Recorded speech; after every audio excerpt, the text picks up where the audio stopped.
Of A to Z here on Locked On Sports Atlanta, free on YouTube and wherever you get your podcast. Search Locked On Sports Atlanta. Again, don't forget we're on Roku TV on your Amazon Fire Stick. Check us out there. New platform that you can get Locked On ATL on every single day.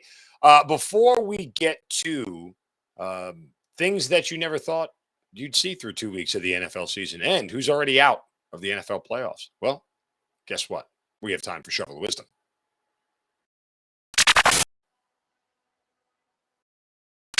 Brace yourselves, because it's time for the Shovel of Wisdom.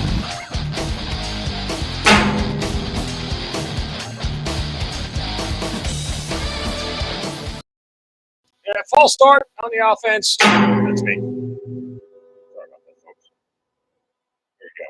You know how we do it every day. Hand out a shovel to somebody who said or did something stupid. And you can do so on my Twitter account at Mark Zinno. Of course, use that hashtag Shovel of Wisdom. And today, my dude, Doug Ramsey.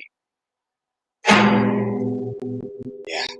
You don't know Doug Ramsey, but he is the Chief Operations Officer of a company called Beyond Meat.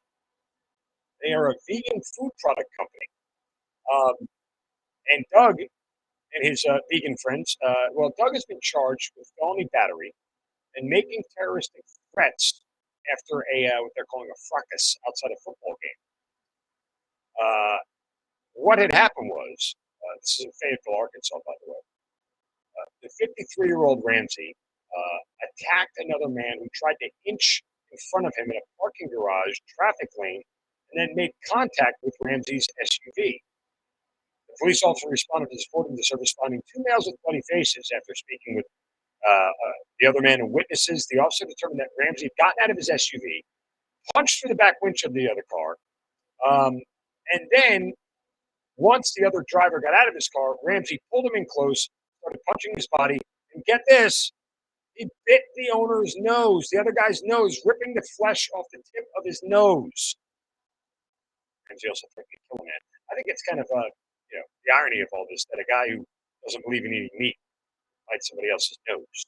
So you see what happens. You see how that works. That's not the vegetarian part. That's not the vegan part of the human body. Yeah, it's all meat, man. It's all flesh.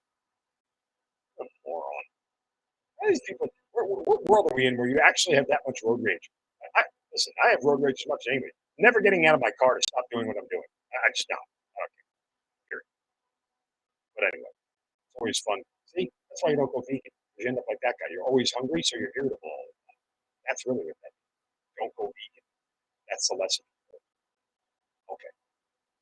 What we never thought through 2 weeks of the NFL season. Anybody have the Giants being 2-0? No. Didn't see that one coming. Not at all. Anyone have the Jaguars in first place? Nope. Not me either. Nope.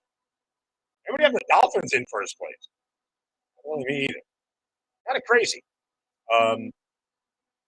There are two divisions with all four teams at one. Excuse me. The NFC North and the NFC West.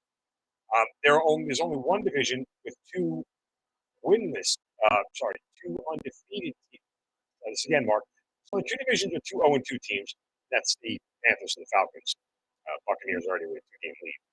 And then you go to the AFC South.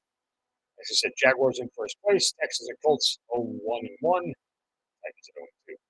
Now, if you'd like to look at some playoff percentages, since 1990, that's when the NFL went to its 12-team playoff format. I know, like 14 teams last year. Since 1990, only 11% of teams that started 0-2 have made playoffs, and only 3 of those teams have ever won a Super Bowl. So, we say every single year you get 4 or 5 new playoff teams, right? Bengals 0-2 playoff team last year. Titans 0-2 playoff team last year. Raiders 0-2 playoff team last year. 3 of those teams right there probably not making the postseason. Look, I told you guys the Bengals were going to regress for the season. I didn't expect the Titans to be 0-2. Certainly didn't expect the Raiders to be 0-2. But you can pretty much count those teams out, along with the Falcons again. 11% is not a very good number. Now, it will change over the course of time, just because as you're adding 2 more playoff teams, there's a chance for a team to get in after an 0-2 start. But it still means it's very, very difficult. Hey, raise your hand if you had any of these three guys in the top three in passing, let alone all three of them.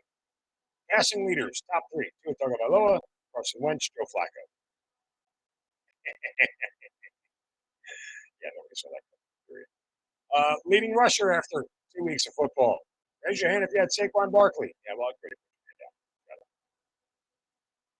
Raise your hand if you had two Miami Dolphins wide receivers being two of the top three in receiving yards. You might have had Tyreek Hill, but Jalen Waddle off to a fantastic start as well. So those are just kind of like some weird little quirky things that when I looked at the beginning of the NFL season, like, damn,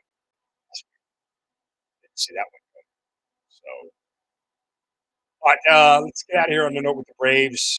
Again, they will take on the Nationals again tonight, as they will send Charlie Morton to the hill against Patrick Corbin, maybe the most beatable pitcher in Major League Baseball so far this year. Corbin is 6-18 with a 6.11 ERA and a 1.6 WHIP. They need Morton to pitch well. As I said right now, I don't trust anybody after the top three have the ball in their hands. Really, really don't. And there's no reason to. But Morton better have a very, very good start that keeps his team in the game. He hasn't been really good as of late. And the Braves will finish up the series with Max Fried going against Josiah Gray on Wednesday. The Mets tonight will take on Milwaukee again. It'll be Carlos Carrasco against Aaron Ashby. And then on Wednesday, both Braves and Mets play day games on Wednesday. Taijuan Walker against Adrian Hauser. So we're getting to that time, folks. We are getting to that time where we are looking at how the rest of the next week plus is going to set up, and the idea of them being able to match up a pitching rotation against the Mets. Because once you get through this weekend after Washington, you go right to Philadelphia on Thursday for 4 games, and they don't have another day off until before they welcome the Mets back. So they are going straight through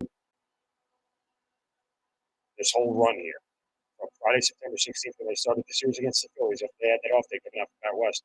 They'll get another off day until Thursday, September 29th, and that will set it up. Now, right now, if they keep everything the way it is, and they may pump some guys here. They brought up Bryce Elder, and our buddy Grant McCauley mentioned this yesterday. What they may do is try to figure out a way to change the rotation. My guess is what they would do is the first game of the Washington series in Washington on Monday, September 26th, is that's where they get a spot start from Elder. Then they put Odorizzi in his normal spot on that Tuesday. They move Fried, or they would need to do 2 things. They would probably need to actually put Elder in there, Odorizzi. If they could set it up where they get Fried, Strider, and Wright in the 3 games against the Mets, it's probably the ideal scenario. Maybe 2 out of 3. But again, then you would see if they do what I just said that they would do.